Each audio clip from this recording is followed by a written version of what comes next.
Jasmine Taylor's cheek burned from the slap, her designer suit splattered with champagne. Passengers gasped. The flight attendant smirked triumphantly until Captain Reynolds whispered something in her ear. Her face drained of color as she realized who she'd just assaulted on Skyway Airlines' inaugural flight. Before we dive into this shocking story of discrimination at 30,000 feet, where are you watching from today? Drop your location in the comments, hit that like button, and subscribe to see more stories of justice being served. Now, let's rewind to see how this flight took such a turbulent turn. Jasmine Taylor stood at her penthouse window, watching the sunrise paint the Manhattan skyline gold. At 42, she'd climbed to heights few black women in corporate America ever reached. Today marked the culmination of her most ambitious venture yet. The inaugural flight of Skyway Airlines, which she had secretly purchased 6 months ago when the company teetered on bankruptcy. "Are you sure about this, Jasmine?" Darren Washington asked, adjusting his tie as he reviewed financial projections on his tablet. As Skyway's CFO, Darren had supported Jasmine's vision from day one, but her latest plan made him nervous. "Absolutely," Jasmine replied, applying her lipstick. "How can I transform the airline industry if I don't understand the customer experience firsthand? Especially for people who look like us." Amara Johnson, Skyway's COO, shook her head. "I understand your commitment to authenticity, but traveling incognito on our first flight. The board would have a collective heart attack if they knew." Jasmine smiled, smoothing down her deliberately understated charcoal suit, a far cry from her usual bold, signature style that graced business magazine covers. "That's why they won't know until after. Sometimes you need to see the truth with your own eyes." The truth had been seared into Jasmine's memory since childhood. She could still hear her father's calm voice explaining to a flight attendant that yes, they did indeed have first-class tickets, despite the attendant's repeated insistence they were in the wrong section. She remembered her mother's tight grip on her hand, the whispered instruction to hold your head high. That day, 8-year-old Jasmine had decided she would someday create an airline where everyone was treated with dignity. "Your parents would be proud," Amara said softly, as if reading Jasmine's thoughts. Jasmine blinked away unexpected tears. "They sacrificed everything for my education. Dad never got to see any of this." "He saw enough to know you'd be extraordinary," Darren interjected. "Now, run through the plan again so I can stop worrying." Jasmine walked them through her strategy. She would travel as a regular first-class passenger on Skyway's maiden voyage from New York to Los Angeles. No security detail, no special treatment. Just Jasmine Taylor, passenger, with standard identification that wouldn't immediately flag her position. "The only people who know my face are the senior leadership team and Captain Reynolds," she explained. "Everyone else has only seen my name on memos." That's intentional. Skyway's business model was revolutionary. Jasmine had insisted on diverse hiring practices and training that emphasized cultural sensitivity.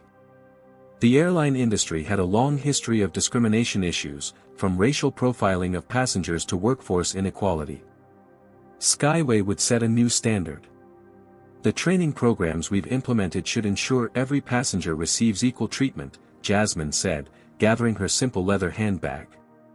"Today we'll see if they're working." "And if they're not?" Amara asked. Jasmine's expression hardened slightly. "Then we'll know exactly where the problems are and fix them. Real change doesn't happen from the top floor of corporate headquarters. It happens in the everyday interactions." As her private elevator descended, Jasmine felt the weight of her mission. Skyway represented more than a business investment, it was a personal one. She had poured $20 million of her own money into rescuing the failing airline, restructuring it according to her vision of what air travel could be. "Ms. Taylor, your car is waiting," her building's doorman announced. "Thank you, Louis," she replied with a warm smile, tipping him generously as always. In the back seat of the taxi, not her usual town car, Jasmine reviewed her mental checklist. Her executive ID and company credit cards were locked in her office safe. She carried only her personal credit card, driver's license, and a first-class ticket purchased under her own name. Nothing that would immediately identify her as the owner and CEO of Skyway Airlines. As the taxi navigated morning traffic toward JFK, Jasmine stared at the Skyway billboard featuring the company's new slogan, "The sky belongs to everyone." Today would prove whether those were empty words or the foundation of a new era in air travel. The stakes couldn't be higher. Airline industry veterans had scoffed when Jasmine announced Skyway's commitment to creating an inclusive customer experience. Competitors predicted failure. Financial analysts questioned the business sense of prioritizing corporate culture over cost-cutting measures. Today was her chance to prove them all wrong. Her phone buzzed with a text from Darren, "Stock opened 2 points up. Good luck." Jasmine smiled. The market was optimistic. Now she just needed to ensure the customer experience matched the promise. JFK International Airport hummed with its usual frantic energy as Jasmine entered Terminal 5, where Skyway's operations were based. She deliberately arrived 3 hours early, giving herself plenty of time to observe. Rolling her small carry-on suitcase, she blended in with other business travelers while keenly watching how staff interacted with different passengers. Within 20 minutes, patterns emerged. White travelers received more eye contact, more smiles, more offers of assistance. Meanwhile, people of color often waited longer for help, received curt responses, or were subjected to additional scrutiny. Nothing overtly discriminatory, just subtle differences most people wouldn't consciously notice.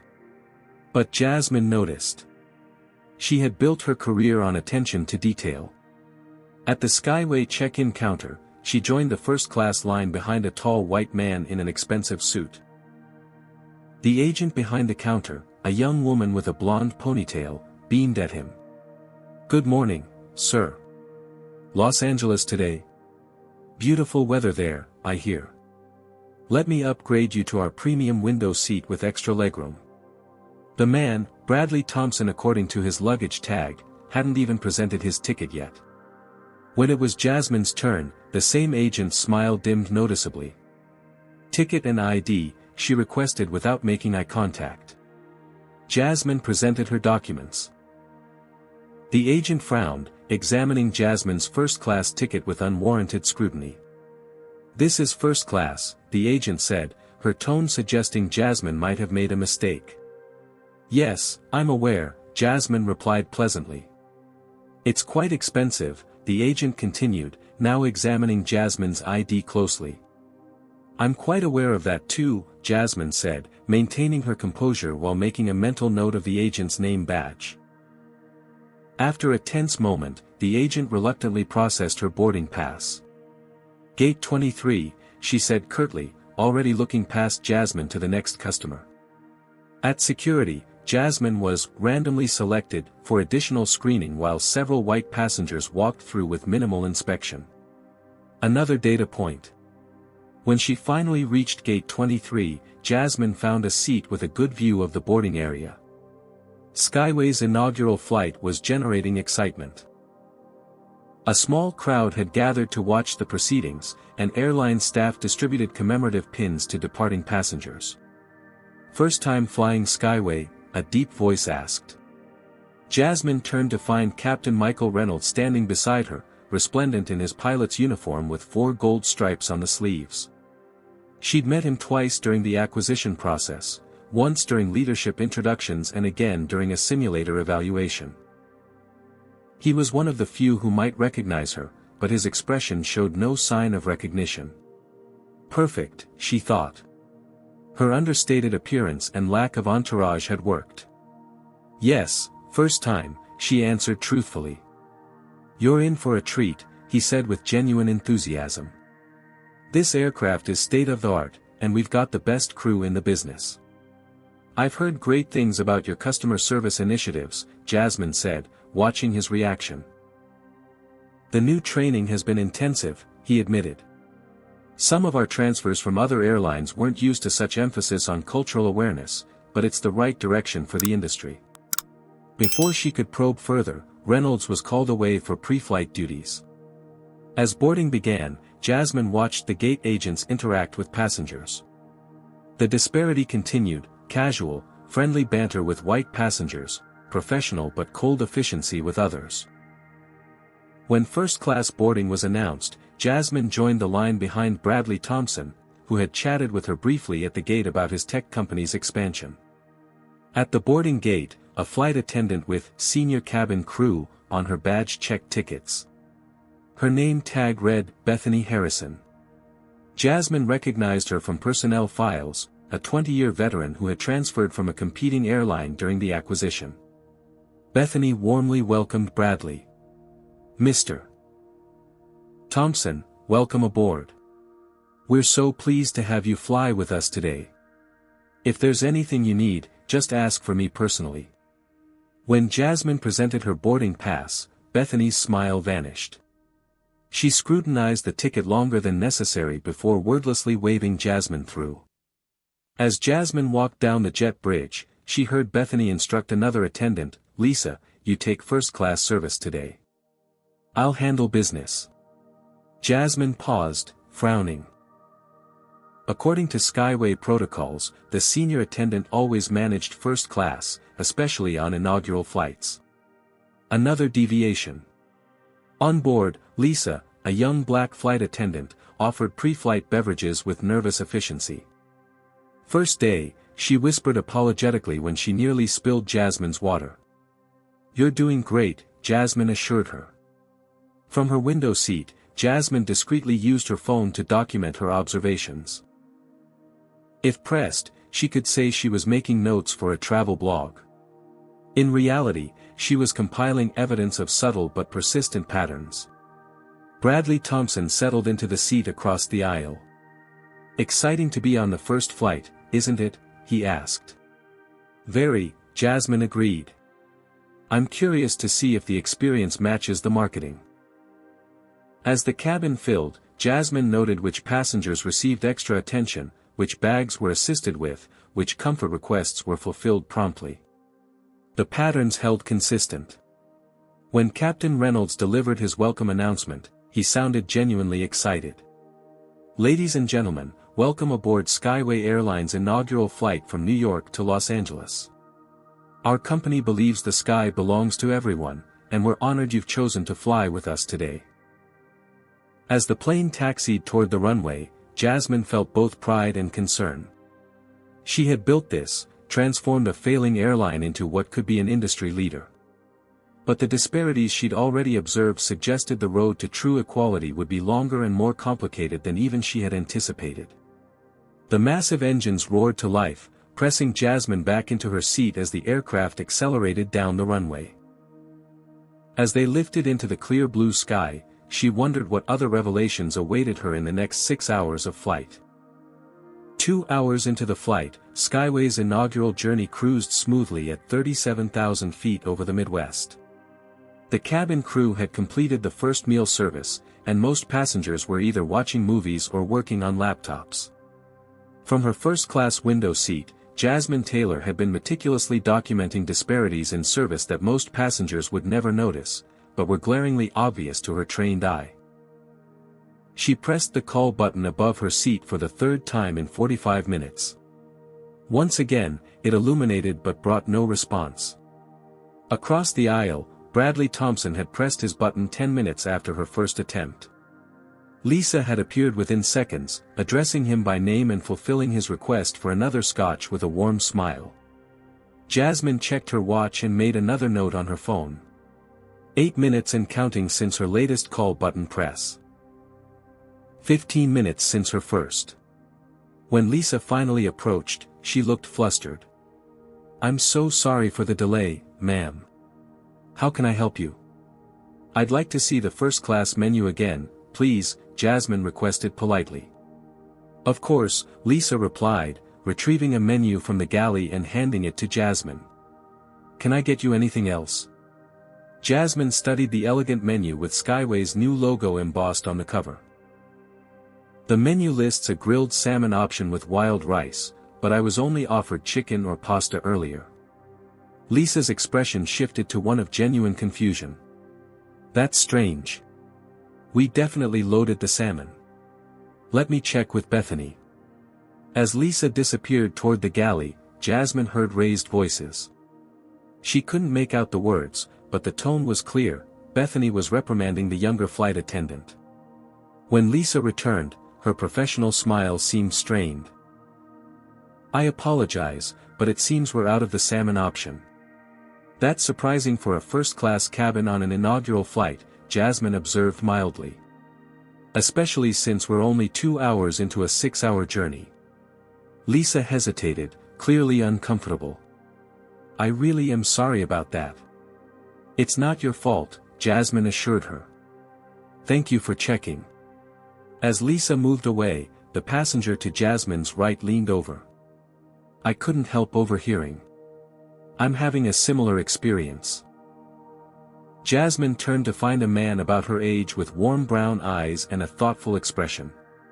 According to the brief conversation they'd had during boarding, Kevin Parker was a tech entrepreneur heading to Silicon Valley for a series of meetings. The service has been. Kevin paused, choosing his words carefully, inconsistent. You noticed too? Jasmine asked. Kevin nodded. I fly first class at least twice a month. The differences in how passengers are treated isn't always obvious unless you're looking for it. And you look for it? Jasmine asked. Hard not to when you've experienced it your whole life, he replied with a rueful smile. I founded a tech company that's now valued at $300 million, and I still get asked if I'm in the right section when I board planes. Jasmine felt a spark of connection. It doesn't matter what you achieve. Or what you wear, Kevin agreed, gesturing to his custom suit. Some things don't change. Their conversation flowed easily as Kevin shared stories of raising venture capital as a black founder in Silicon Valley, the assumption he was the assistant rather than the CEO, the security guards who followed him around conference venues, the endless requests to prove his technical expertise. I thought the airline industry was improving, Kevin said. Skyway's marketing suggested they were taking a different approach. That was my impression too, Jasmine replied carefully, not revealing her connection to the company. Their conversation paused as Bethany Harrison appeared in the first-class cabin, offering champagne to several passengers. Jasmine noticed she skipped both her seat and Kevin's. Excuse me, Jasmine called politely as Bethany turned to leave. Could we also have champagne? Bethany's smile tightened. Of course, she replied, though her tone suggested the opposite of her words. When she returned with 2 champagne flutes, her movements were noticeably less careful than they had been with other passengers. As she extended the glass toward Jasmine, her hand tilted just enough to splash champagne onto Jasmine's lap. Oh my, Bethany said without a trace of genuine concern. Turbulence. The air was perfectly still, the seatbelt sign off. Here, Bethany tossed a few cocktail napkins onto Jasmine's lap, making no real effort to help clean the spill. That should take care of it. Jasmine maintained her composure, dabbing at her suit as Bethany walked away. That seemed intentional, Kevin observed quietly. It certainly did, Jasmine agreed, noticing the champagne had splashed onto her silk blouse as well. Excuse me, she called again. Miss Harrison? Bethany returned, irritation barely concealed behind her professional mask. Yes. I'll need your employee number for a customer service report, Jasmine stated calmly. Excuse me. Bethany's voice rose slightly. Your employee number, Jasmine repeated evenly. For the customer service report I'll be filing regarding the beverage you spilled on me without offering proper assistance.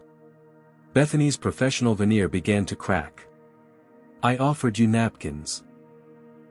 After deliberately spilling champagne on me, Jasmine replied, her voice remaining measured but firm. I'd like your employee number, please. Other first-class passengers had begun to notice the exchange. Bradley Thompson had removed his headphones and was watching with interest. Kevin Parker sat silently, his expression tense. I don't have to give you that, Bethany insisted. according to Skyway Airlines Policy Section 4.7. 3. All staff must provide identification when requested by a passenger for service-related matters, Jasmine stated, quoting the manual she herself had approved. Bethany's eyes widened slightly, surprised by Jasmine's specific knowledge. "I'll have to check with the captain about that." "Please do," Jasmine replied calmly. "I'm happy to wait." As Bethany stormed off toward the cockpit, Kevin let out a low whistle. "You know your passenger rights." "I make it a point to," Jasmine answered, continuing to dab at the spreading champagne stain. Lisa approached hesitantly with a club soda and clean cloth. "This might help with the stain," she offered quietly. "I'm really sorry about what happened." "Thank you, Lisa," Jasmine said, accepting the items gratefully. "I appreciate your professionalism."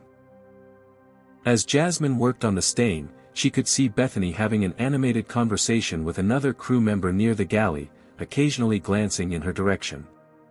The situation was escalating exactly as Jasmine had suspected it might, revealing the cracks in Skyway's service culture that needed addressing. What she hadn't anticipated was becoming the target of such obvious discrimination herself. Despite her position and power, despite all she had accomplished, she was still just another black woman being served champagne with contempt. And that, Jasmine thought as she documented another incident in her notes, was precisely why this undercover journey had been necessary. The tension in first class had become palpable. Several passengers were now openly watching the interaction between Jasmine and Bethany, who had returned from the galley with a deliberately blank expression. Jasmine noticed at least 2 passengers had their phones out, either recording or prepared to. "Our customer relations department will be happy to address any concerns after we land," Bethany stated mechanically. "I understand," Jasmine replied calmly. "However, I still need your employee number for my report." Bethany's professional mask slipped slightly. "Look, I apologized for the accident. What more do you want? You tossed napkins at me and said, that should take care of it." "That's not an apology," Jasmine corrected her. "And we both know it wasn't an accident. Are you accusing me of something?" Bethany's voice rose defensively. "I'm stating facts," Jasmine said. "Since boarding, you've provided different levels of service to different passengers.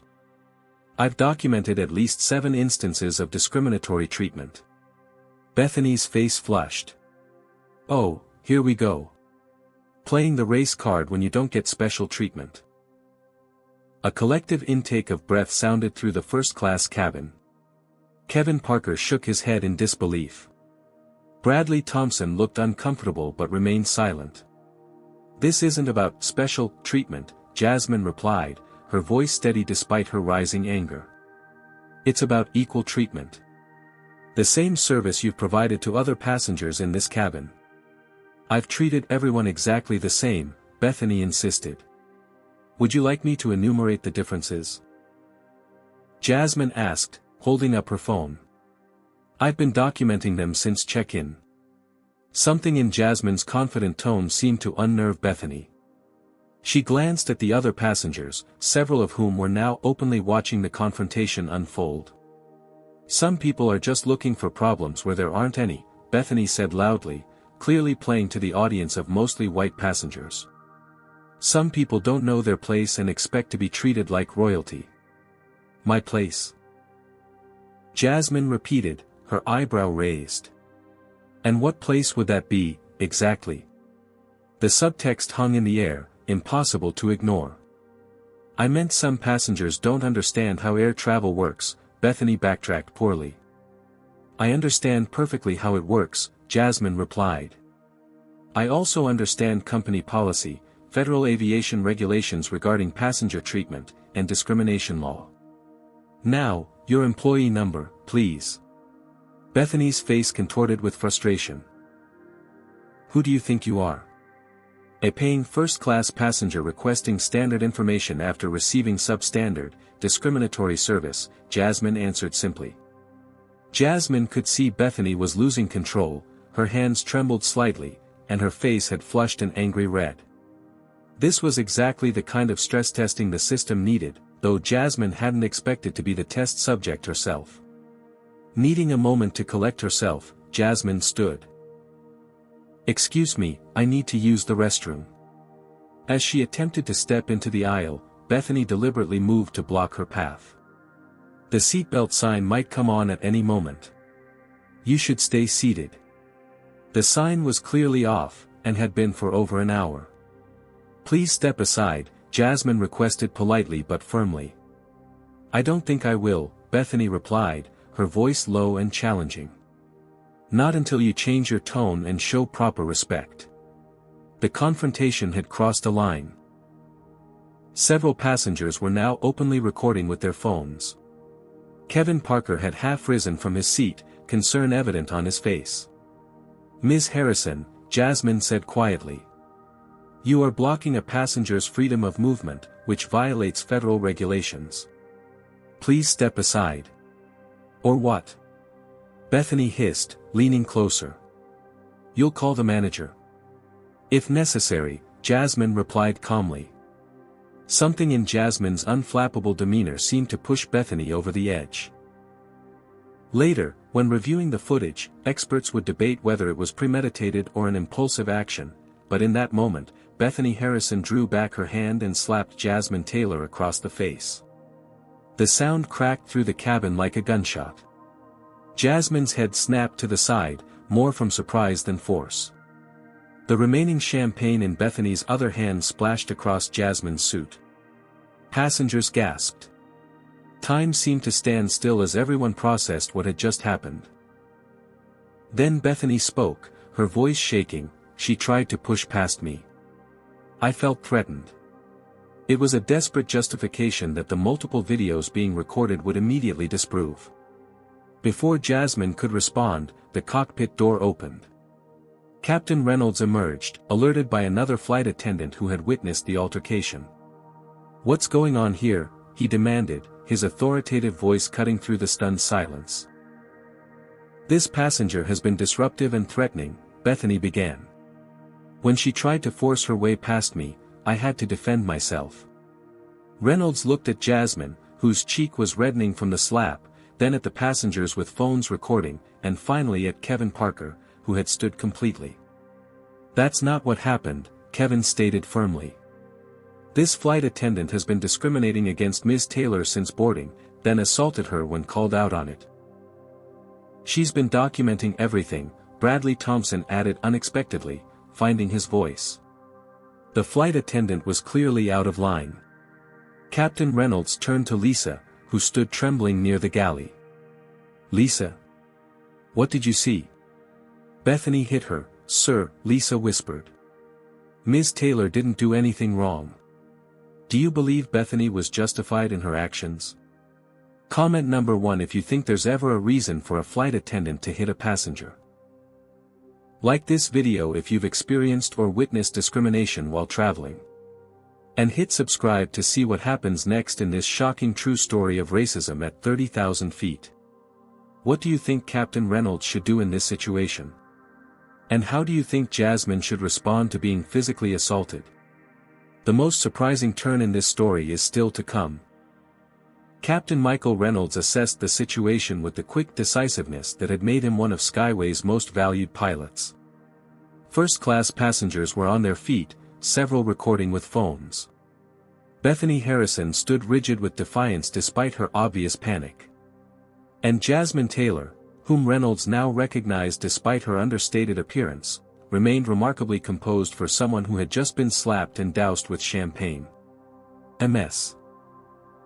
Harrison, please return to the galley immediately, Reynolds ordered, his voice leaving no room for argument. But Bethany began to protest. "Now," Reynolds cut her off sharply. "This is a direct order from your captain." Bethany hesitated only a moment before complying, shooting one last venomous look at Jasmine before retreating to the galley. "Ladies and gentlemen, please return to your seats," Reynolds addressed the passengers with calm authority. "We're handling this situation according to protocol." Most passengers reluctantly sat down, though phones remained out, still recording. Reynolds approached Jasmine, concern evident in his eyes. "Are you all right, ma'am?" he asked professionally, giving no indication he recognized her. Jasmine nodded, touching her cheek lightly. "I'm fine, Captain." "I need to speak with you privately," Reynolds said quietly. "Would you come with me, please?" Jasmine followed him to a small area near the cockpit, out of earshot from other passengers but still within view for safety protocols. "Ms. Taylor," Reynolds said in a hushed tone, "I didn't recognize you at first.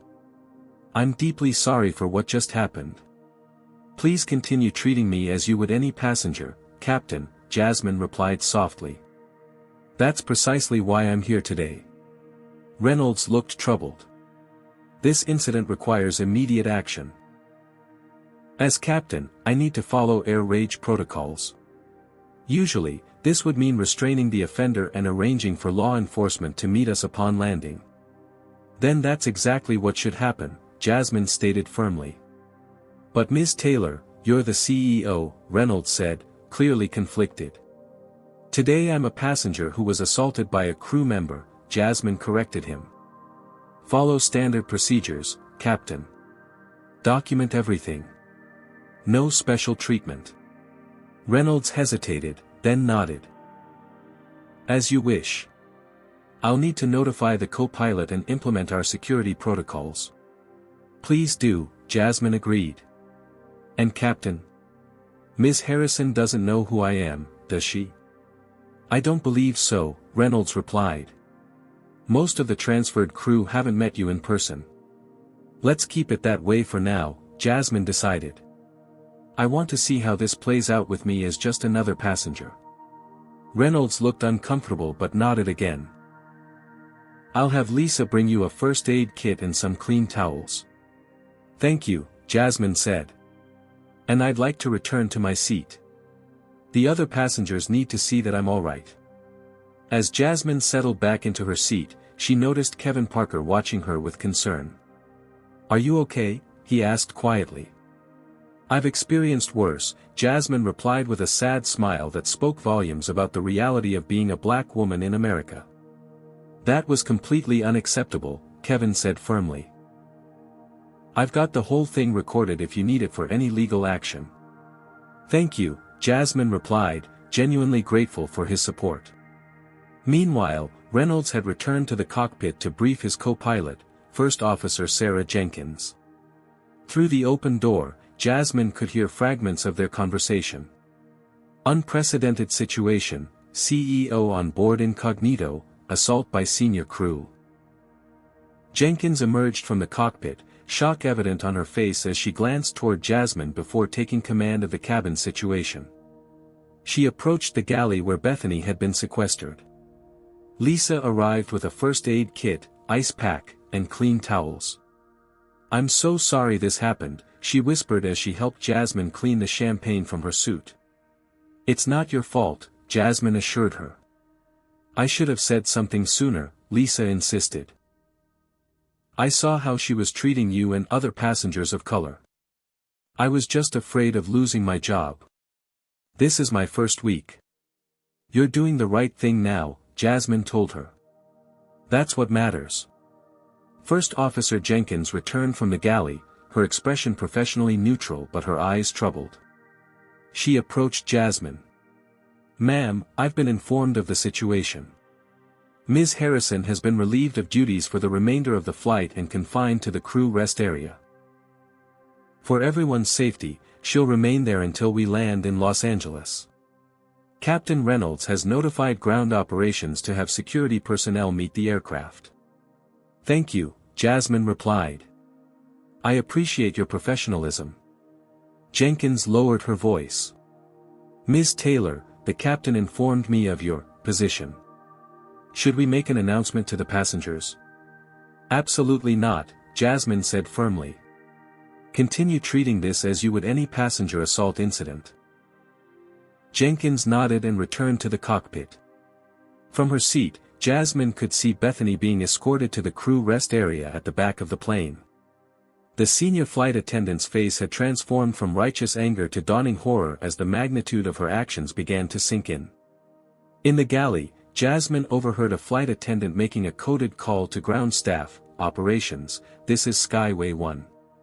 We have a code orange situation. Requesting security team upon arrival at gate."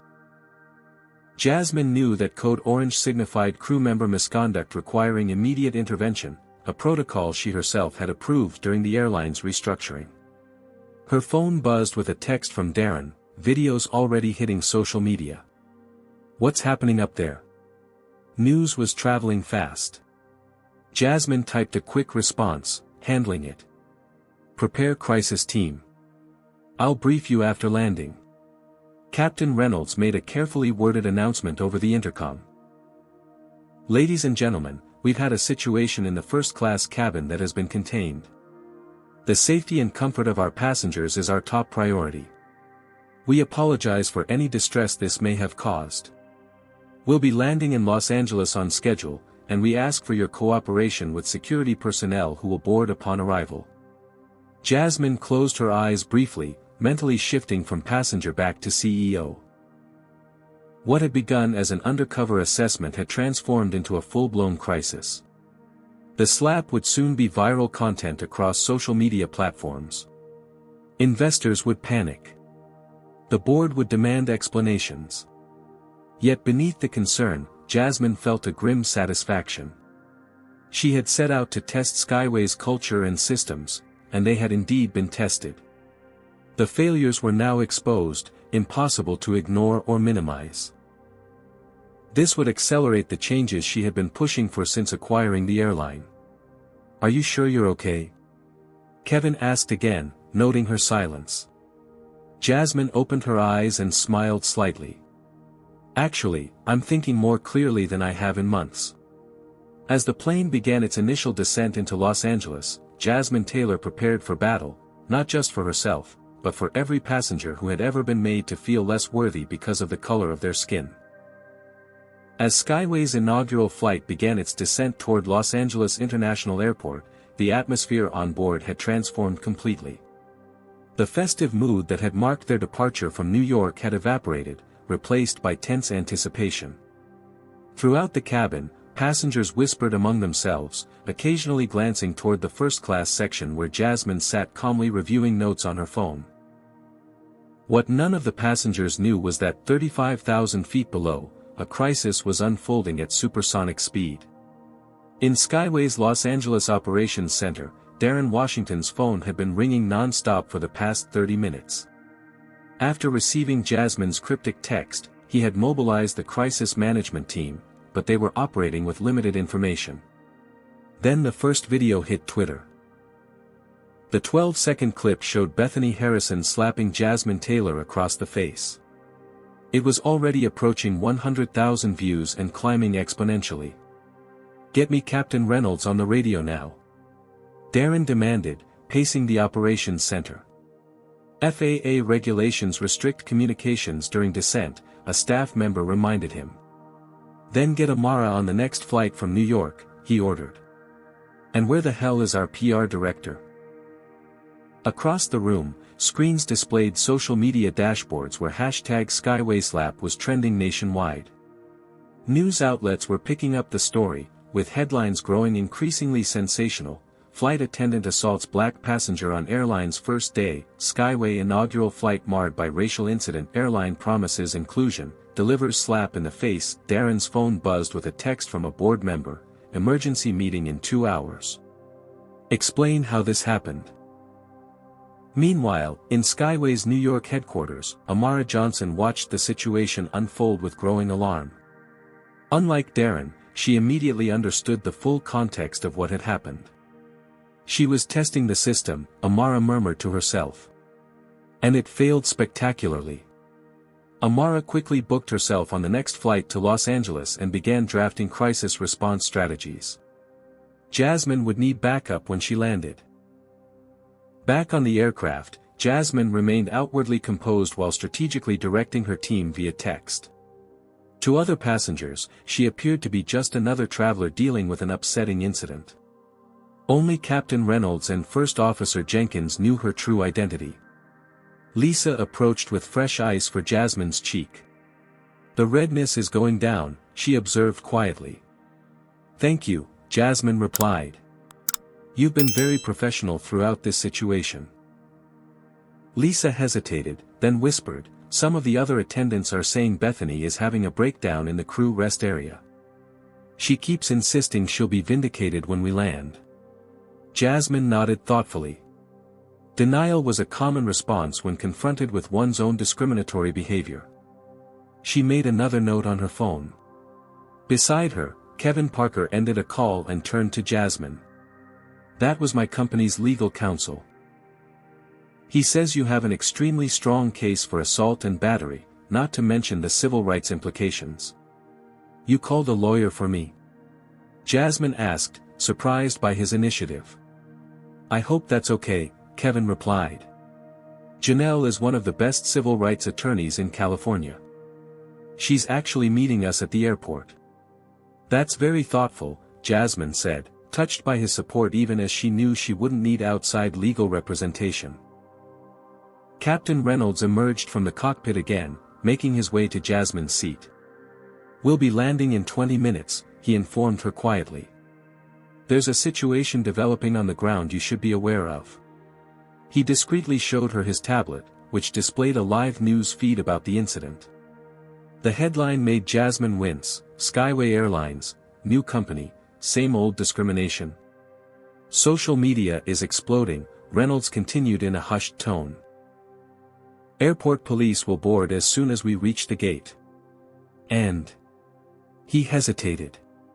"What is it, Captain?" Jasmine prompted. "Your executive team has arranged for private security to escort you through a side entrance. They're concerned about media attention." Jasmine shook her head firmly. "Cancel that arrangement. I'll exit with the other passengers." "Ms. Taylor," Reynolds objected, keeping his voice low, "there are already reporters gathering at the terminal." "Good," Jasmine replied with quiet determination. "Let them see exactly what happened here today." Reynolds looked troubled but nodded. "As you wish. But the situation with Skyway stock." Jasmine checked her financial app. Skyway shares had plummeted 12% in just 45 minutes as news of the incident spread. "The stock will recover," she stated with confidence. "The truth matters more than temporary market panic." As the plane descended through 10,000 feet, Jasmine sent rapid-fire instructions to her team. "To Darren, no press statements until I've landed. Prepare data on all discrimination complaints for last 6 months. To Amara, full audit of customer service training. Identify all staff transferred from Harrison's previous airline. To her personal attorney, meet me at LAX.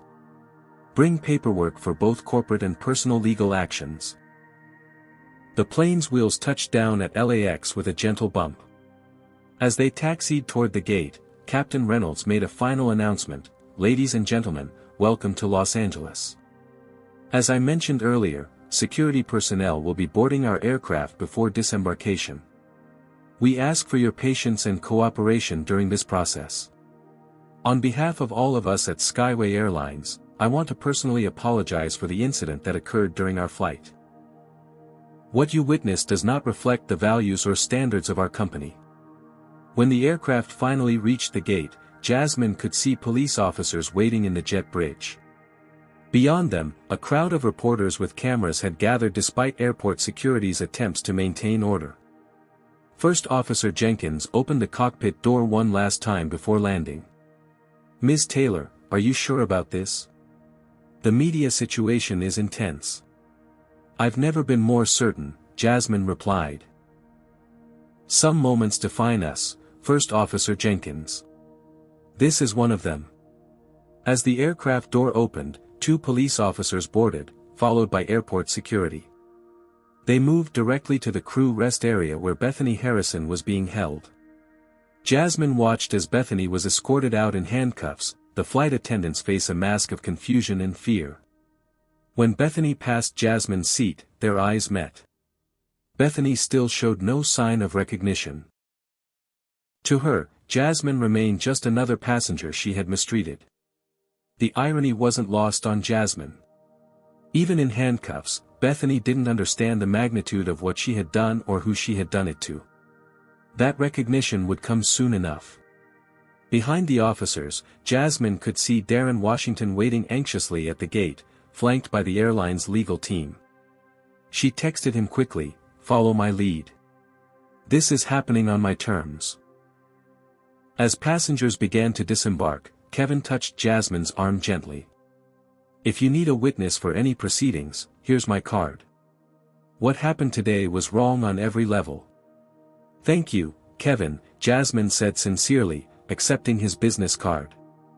"I may take you up on that offer."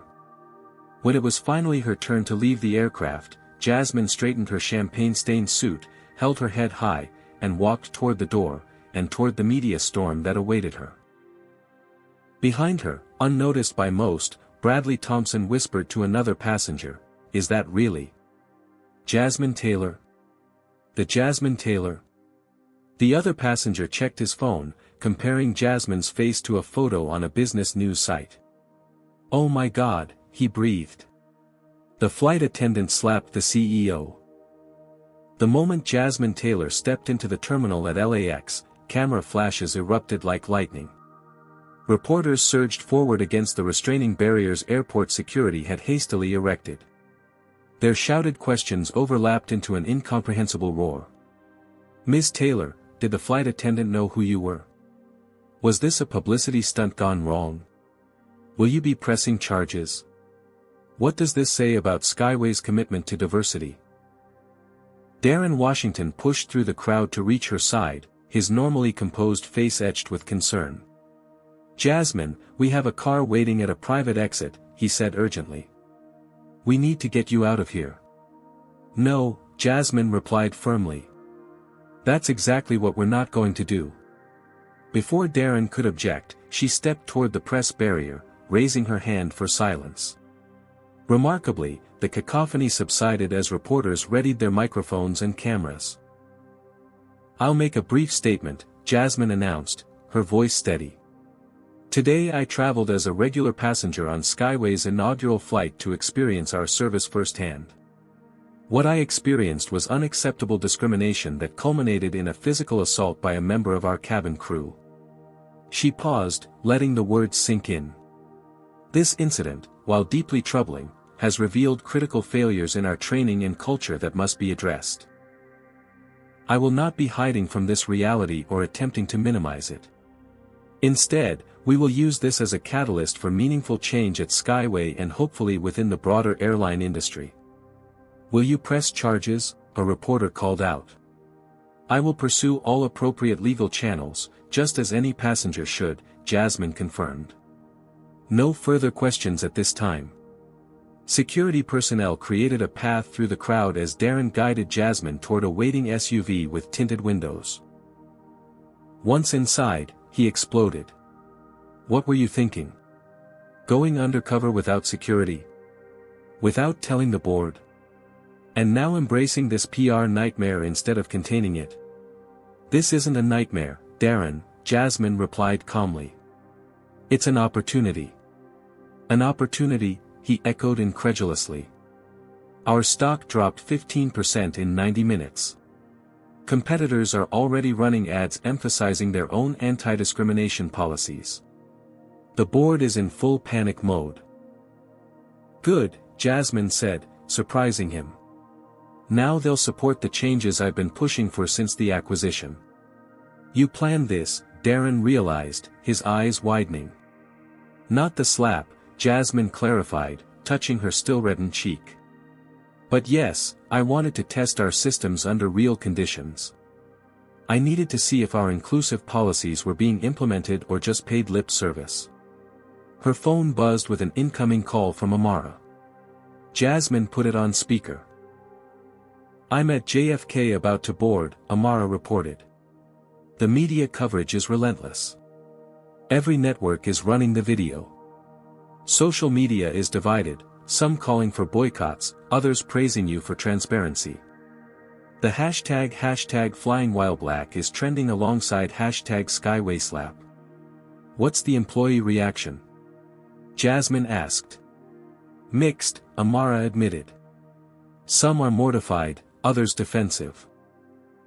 But Lisa Wu, the junior attendant on your flight, has become something of a hero for standing up to Bethany and telling the truth. Make sure she's protected from any backlash, Jasmine instructed. And compile a list of all employees who've reported discrimination concerns in the past year. I want to speak with each of them personally. As their SUV navigated Los Angeles traffic toward Skyway's regional headquarters, Jasmine reflected on similar discriminatory incidents she'd faced throughout her career. The venture capitalist who'd assumed she was the secretary during a pitch meeting. The real estate agent who tried to steer her away from certain neighborhoods despite her multi-million-dollar budget.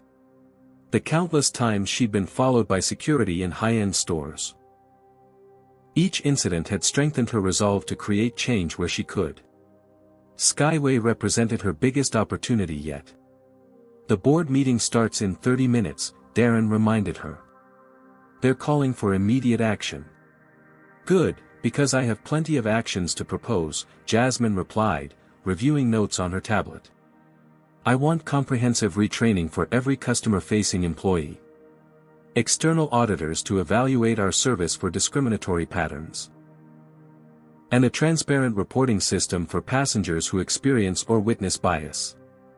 That's going to be expensive, Darren cautioned. So is discrimination, Jasmine countered. Ask our legal team about the class action suits that have hit other airlines. When they arrived at Skyway's offices, the executive floor was in controlled chaos. Staff members rushed between conference rooms with documents and tablets. Phones rang constantly. On wall-mounted screens, news channels replayed the slap video on continuous loops, each with their own dramatic cheer-ins. Airline CEO slapped on own plane, undercover boss gets more than she bargained for. Discrimination at 30,000 feet, Jasmine's assistant, Trevor, met her at the elevator. The board is assembled in the main conference room. They've been watching the coverage non-stop. Have they seen the full video or just the slap? Jasmine asked. Just the slap, Trevor confirmed. The longer versions showing the lead-up are only starting to circulate now. Make sure they see the complete footage before I enter, Jasmine instructed. They need the full context. While Trevor arranged this, Jasmine ducked into her office to change into a fresh suit she kept for emergencies. As she buttoned her jacket, she gazed at the framed photo on her desk, her parents standing proudly outside their small business 30 years ago. They had faced discrimination daily but had always taught her to respond with dignity and strategic action rather than reactive anger. I'm following your playbook today, she whispered to their image. When Jasmine entered the conference room, 12 board members sat in tense silence around the polished table. The atmosphere was funereal. Gentlemen, ladies, Jasmine greeted them with confident poise. I believe we have an inflection point to discuss. An inflection point? Harold Winters, the most senior board member, sputtered. This is a catastrophe. Our stock is in freefall. Ticket cancellations are pouring in. Our inaugural flight is now infamous for all the wrong reasons. With respect, Mr. Winters, Jasmine replied, what happened today revealed a truth we needed to confront. Skyway's public commitment to inclusion was not being reflected in our actual passenger experience. She activated the room's display screen, showing a compilation of the discriminatory incidents she documented throughout her journey. This footage makes it clear that the assault didn't occur in isolation, she explained. It was the culmination of a pattern of behavior that began at check-in and escalated throughout the flight. The board members watched in uncomfortable silence as the evidence mounted.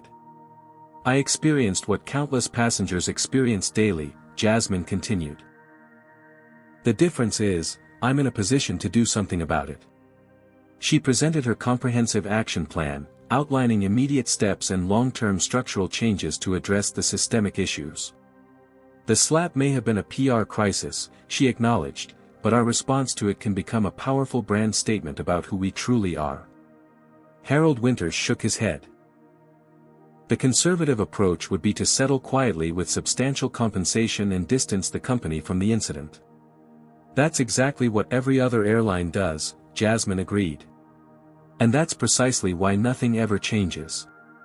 For the next hour, the boardroom became a battlefield of competing visions.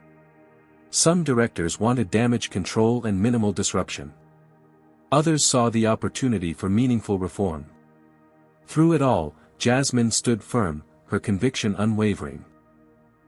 By meeting's end, she had secured provisional support for her plan, though several board members remained skeptical. As the directors filed out, her phone buzzed with a news alert. Bethany Harrison had been released on bail and was scheduled for a press conference the following morning. "She's going to try to control the narrative," Darren warned, reading over Jasmine's shoulder. "Let her try," Jasmine replied. "The truth has a way of prevailing." Outside Skyway headquarters, the media encampment had grown. Satellite trucks lined the street, and reporters maintained live positions for the evening news. Skyway Airline's first day of operation has become a national conversation about race in America, one reporter intoned gravely into a camera. The question now, can an airline born in controversy survive its turbulent beginnings? Inside her office, watching the coverage on mute, Jasmine Taylor smiled with quiet determination. Survival wasn't her goal. Transformation was. 3 days after the incident that launched 1,000 headlines, Skyway's executive boardroom had transformed into a war room.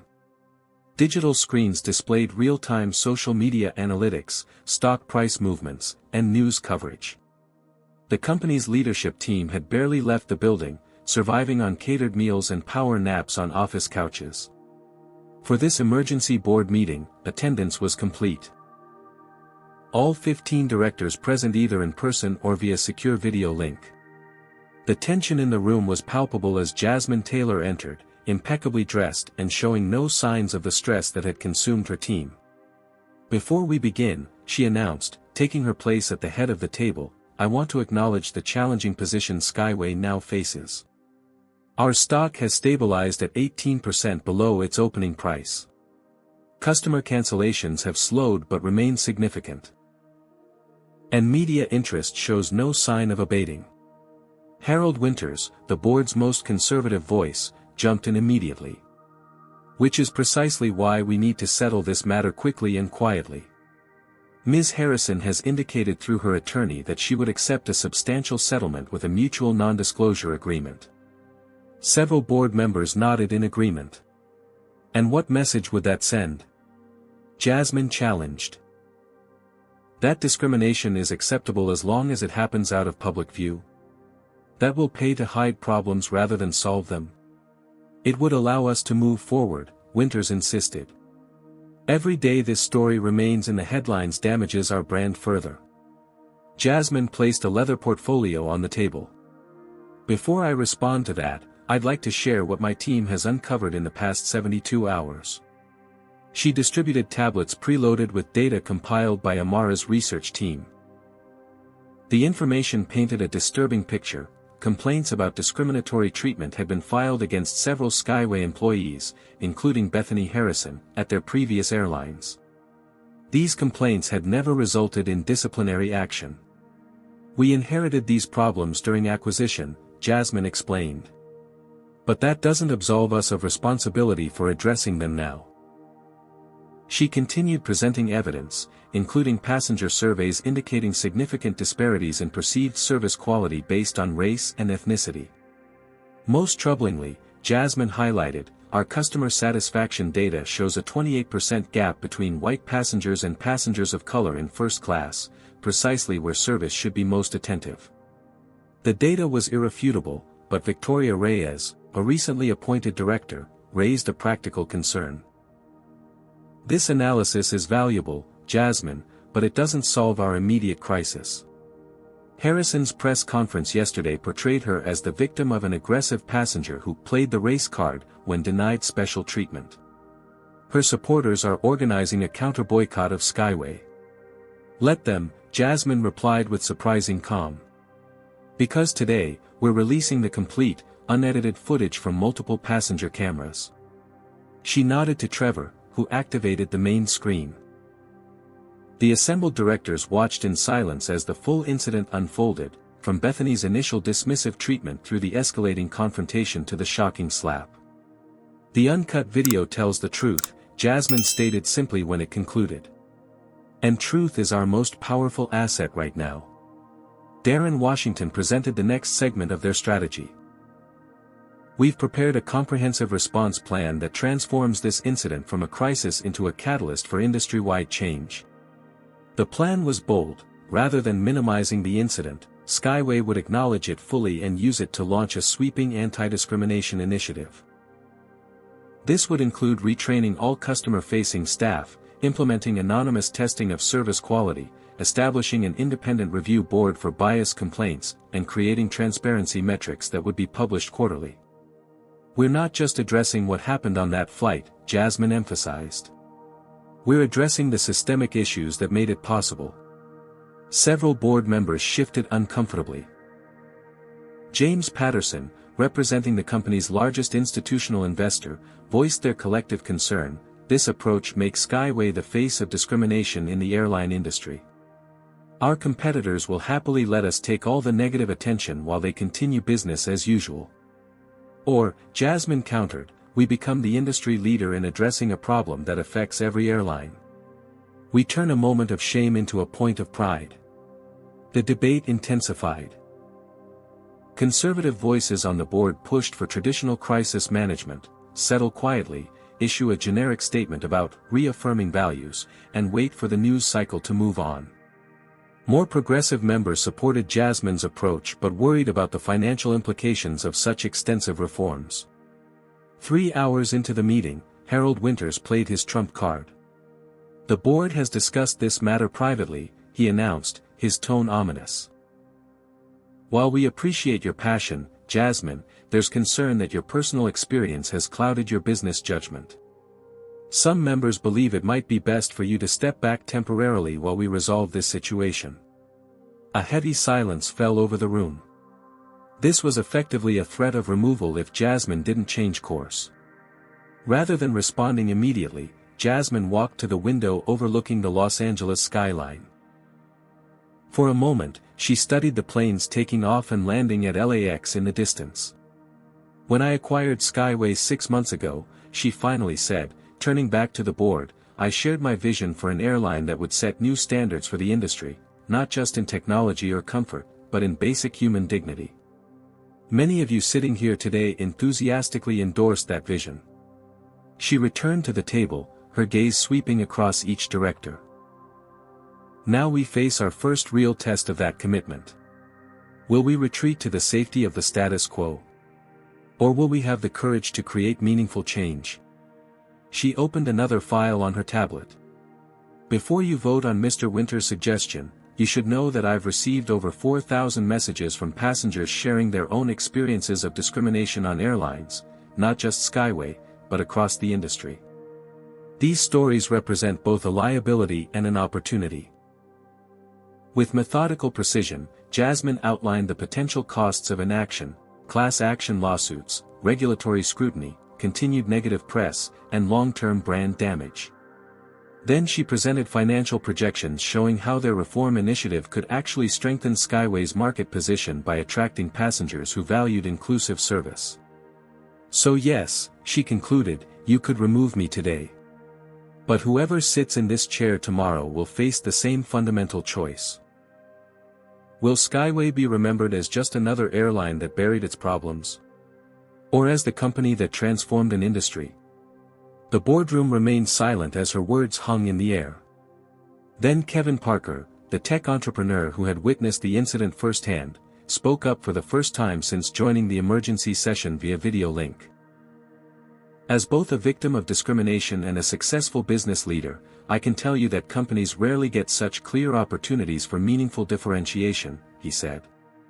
Skyway can become the airline that addressed discrimination head-on when others wouldn't. That's not just ethical leadership, it's smart business. The tide began to turn. Director after director voiced support for Jasmine's approach, though many requested modifications to specific elements of the plan. Even some of the more conservative members acknowledged the strategic wisdom of owning the narrative rather than hiding from it. By meeting's end, Jasmine had secured approval for her core initiatives, though with closer oversight than she'd initially proposed. Harold Winters and 2 allied directors submitted their resignations in protest, unwilling to associate themselves with such a high-risk strategy. As the boardroom emptied, Darren remained behind with Jasmine. "That was too close," he said quietly. "For a moment, I thought they were actually going to remove you."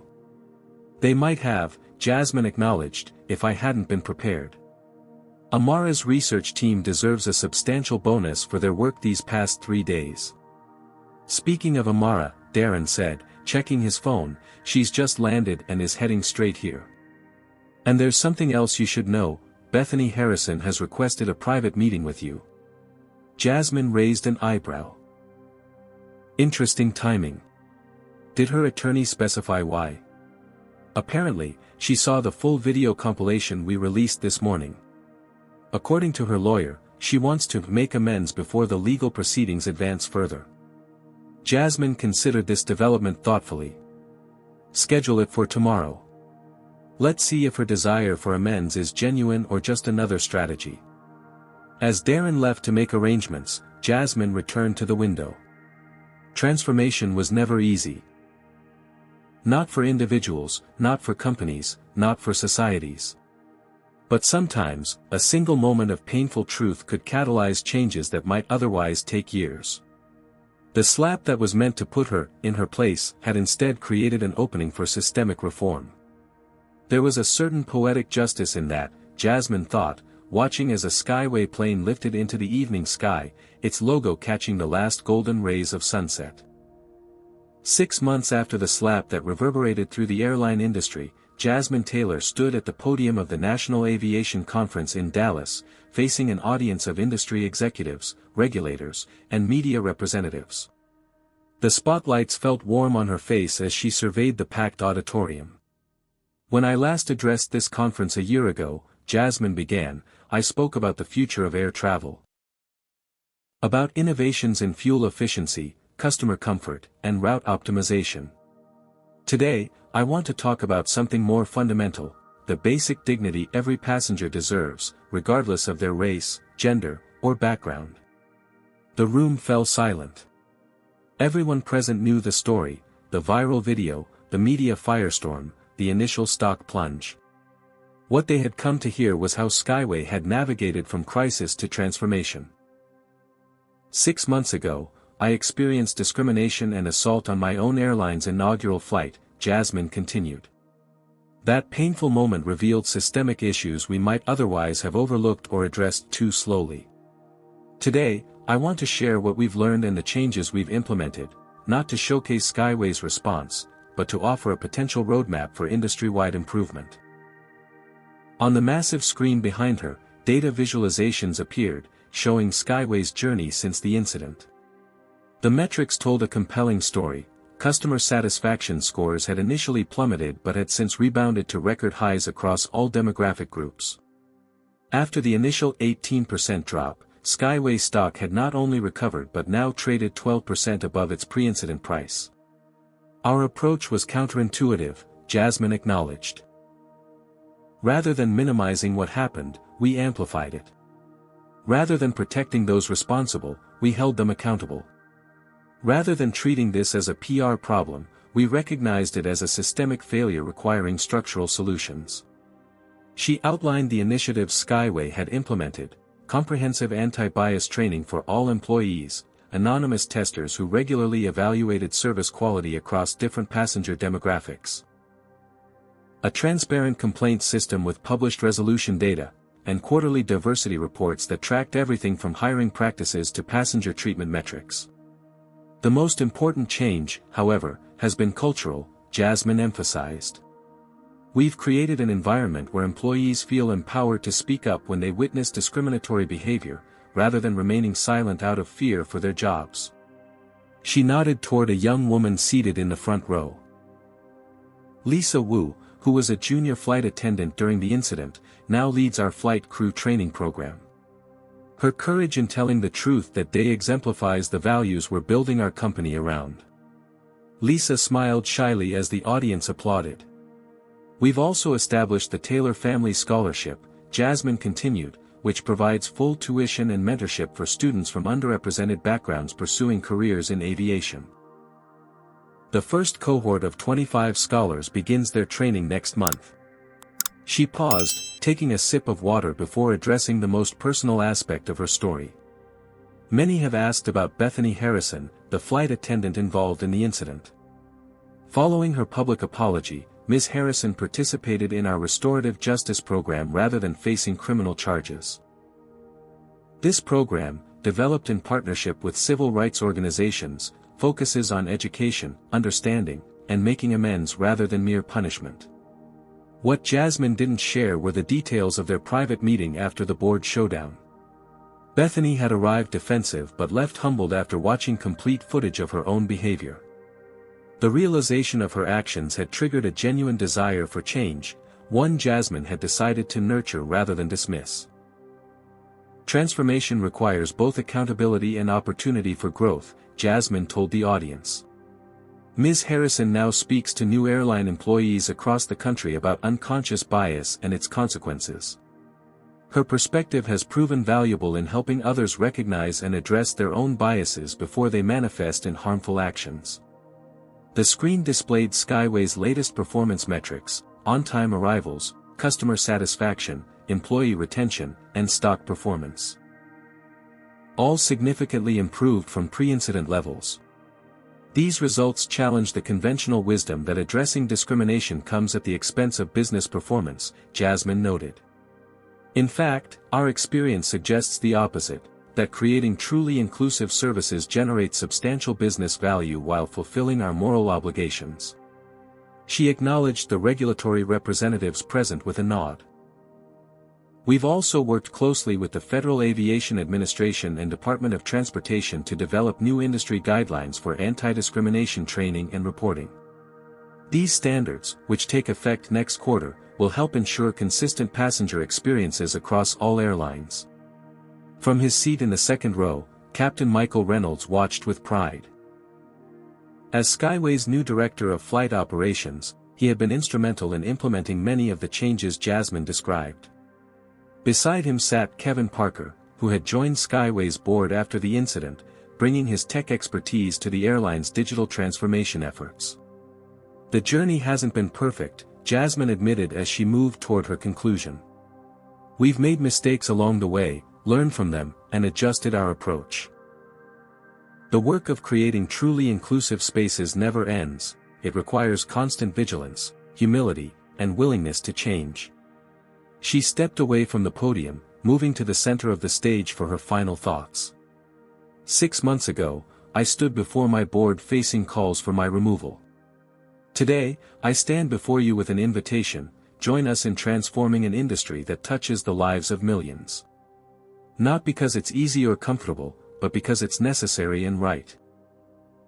The applause began slowly, then built to a standing ovation that lasted nearly 2 minutes.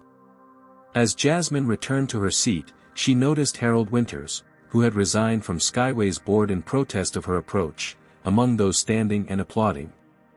Later that evening, at the conference reception, Jasmine found a moment of quiet on the hotel balcony. The Dallas skyline glittered against the night sky as she reflected on the journey of the past 6 months. A text message from Amara interrupted her thoughts. Just saw the latest numbers. Bookings up 22% year-over-year. The Taylor Family Scholarship received 3,000 applications for next year's cohort. And your approval rating among employees hit 91%. Jasmine smiled, remembering her parents and their small business. They had faced discrimination daily but had always focused on creating positive change rather than dwelling on injustice. Their example had shaped her response to the slap that could have defined her career but instead became a catalyst for transformation. Her phone buzzed again with another message, this one from a number she didn't recognize: watched your speech online. I was on that flight. Thank you for turning a terrible moment into meaningful change. You've gained a lifetime customer. As Jasmine looked out over the city, she thought about all the passengers who would board Skyway flights tomorrow. Passengers who would never know about the painful incident that had transformed their experience for the better. That was the true measure of success, not recognition or accolades, but the invisible improvements that made air travel more dignified for everyone. The slap that was meant to put her in her place had instead created space for thousands of others to be treated with the respect they deserved. Sometimes, Jasmine reflected, the most powerful response to discrimination wasn't fighting back in kind, but building something better in its place. Jasmine Taylor's story teaches us that true change often begins with courageous vulnerability. By experiencing discrimination firsthand, she gained insights no executive report could provide. The incident reveals how racism persists in everyday interactions, subtle enough to be denied but powerful enough to humiliate and dehumanize. It shows that corporate diversity policies mean nothing without proper implementation and accountability. The story also demonstrates the transformative power of strategic response to discrimination. Rather than hiding from uncomfortable truths, Jasmine embraced transparency, converting a crisis into an opportunity for systemic change. She recognized that meaningful transformation requires both accountability for wrongdoing and pathways for growth and redemption. Perhaps most importantly, the narrative challenges the false choice between ethical leadership and business success. By addressing discrimination openly, Skyway ultimately strengthened its brand, improved customer satisfaction, and outperformed competitors. This reminds us that doing the right thing isn't just morally necessary, it's often the smartest business strategy. The lesson is clear. Confronting racism directly, with both compassion and accountability, creates space for genuine transformation that benefits everyone. Have you witnessed discrimination that went unchallenged? How did it make you feel? Share your experiences in the comments below. If this story of courage against racial injustice resonated with you, please hit the like button and subscribe for more powerful stories of transformation. Share this video with someone who needs to understand how everyday discrimination affects real people. Thank you for watching, and remember, sometimes the most powerful response to discrimination isn't fighting back in kind, but building something better in its place.